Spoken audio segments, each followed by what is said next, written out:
Selamat siang, salam semua. Halo. Baik, saya mau tanya para mama-mama. Ada di antara mama-mama yang masih ingat kok pertemuan kita minggu lalu? Masih ingat. Masih ingat tuh apa-apa? Oh, Masih ingat itu minggu lalu Al-Azhar razim imunisasi. nah, hebat. Mama Atta? Menjaga kebersihan diri dan lingkungan. Hebat. Tepuk hebat. Hebat, hebat. Hebat, hebat, hebat. Nah, baik, pada hari ini kita akan sama-sama belajar tentang dampak stunting dan dampak jangka panjang stunting. Jadi ada dua dampak stunting, yaitu satu, kurangnya pengetahuan ibu mengenai gizi sebelum hamil dan setelah melahirkan. Jadi ibu pada saat hamil, yang menjadi dampak stunting itu pada saat ibu kurang mengkonsumsi makanan bergizi seperti sayur-sayuran, telur, buah-buahan, daging, dan lain-lain.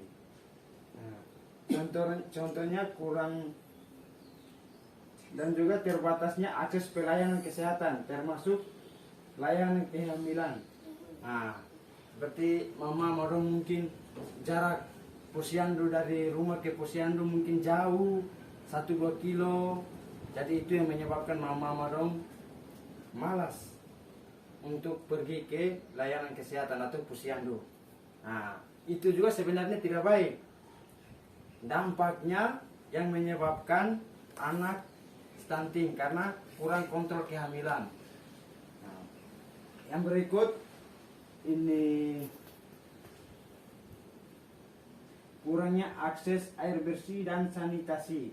Nah, kurangnya air bersih itu yang contohnya seperti air yang sudah tidak layak lagi kita menggunakan mencuci tangan. Sebenarnya mencuci tangan itu dengan air yang mengalir. Kalau dengan air yang tidak mengalir itu baik atau tidak? Tidak. Pintar, hebat. Nah, terus dampak stunting yang lainnya,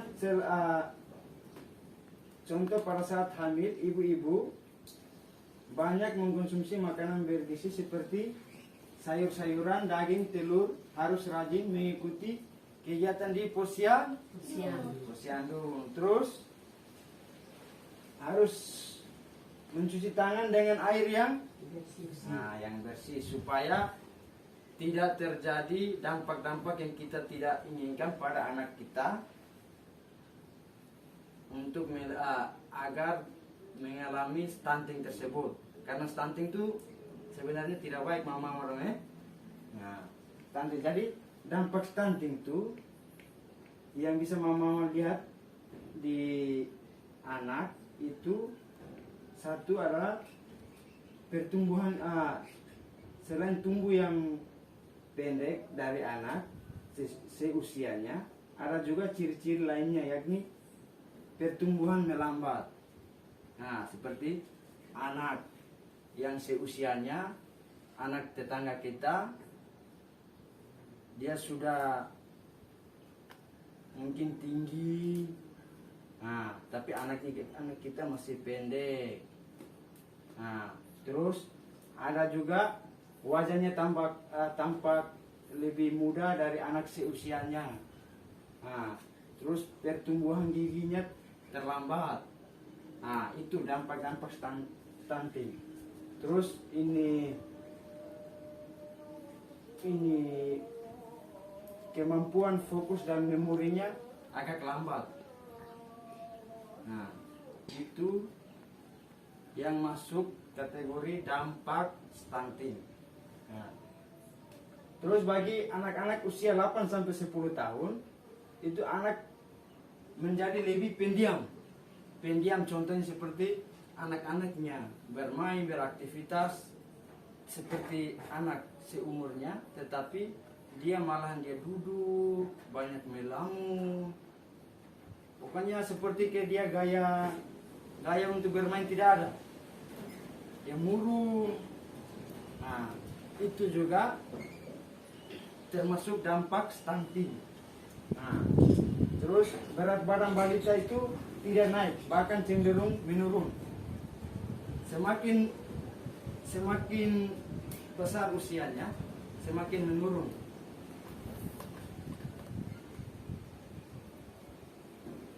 Sudah mengerti toh? Terus yang berikut, perkembangan tubuh anak terhambat seperti telat. Seperti menstruasi pertama anak perempuan, seperti misalnya anak perempuan kita mau permisi, mau datang bulan atau apa, itu sering terlambat. Nah, itu juga masuk kategori dampak stunting. Dan yang berikut, anak muda terserang berbagai penyakit infeksi, mungkin seperti ke tangan mungkin luka-luka atau bengkak-bengkak. Nah, itu juga termasuk dampak dari stunting. Terus berikutnya dampak stunting jangka panjang. Jadi jangka stunting jangka panjang ini adalah di tangan dengan baik sendiri ini mungkin berdampak pada satu, menurunkan kemampuan perkembangan otak. Jadi dampak dari stunting ini itu akan menurunkan kemampuan perkembangan otak pada kelak hari. Misalnya daya tangkapnya kurang aktif begitu. Misalnya sebenarnya kita ajarkan ini, tapi dia sudah tahu A, tetapi besoknya dia lupa lagi. Nah, itu juga mempengaruhi. Itu yang salah satu dampak jangka panjangnya stunting. Nah, yang berikut, risiko tinggi munculnya penyakit metabolik seperti kegemukan. Misalnya anak badannya kurus, tapi kelihatan perutnya buncit. Nah, itu kan tidak wajar toh. Nah, itu juga salah satu dampak. Nah, yang berikut penyakit jantung. Nah, kita lihat ada yang umurnya masih muda, tetapi dia sudah mengalami penyakit jantung dan akhirnya bisa fatal. Nah, yang berikut penyakit pembuluh darah. Nah, penyakit pembuluh darah itu yang seperti apa itu? Penyakit pembuluh darah. Sampai tahu kok? Atau ada yang tahu? Tidak tahu, Pak. Nah, penyakit pembuluh darah. Oke, baik.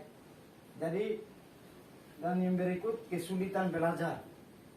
Nah, anak menjadi malas belajar. Malas belajar, misalnya mama Sisi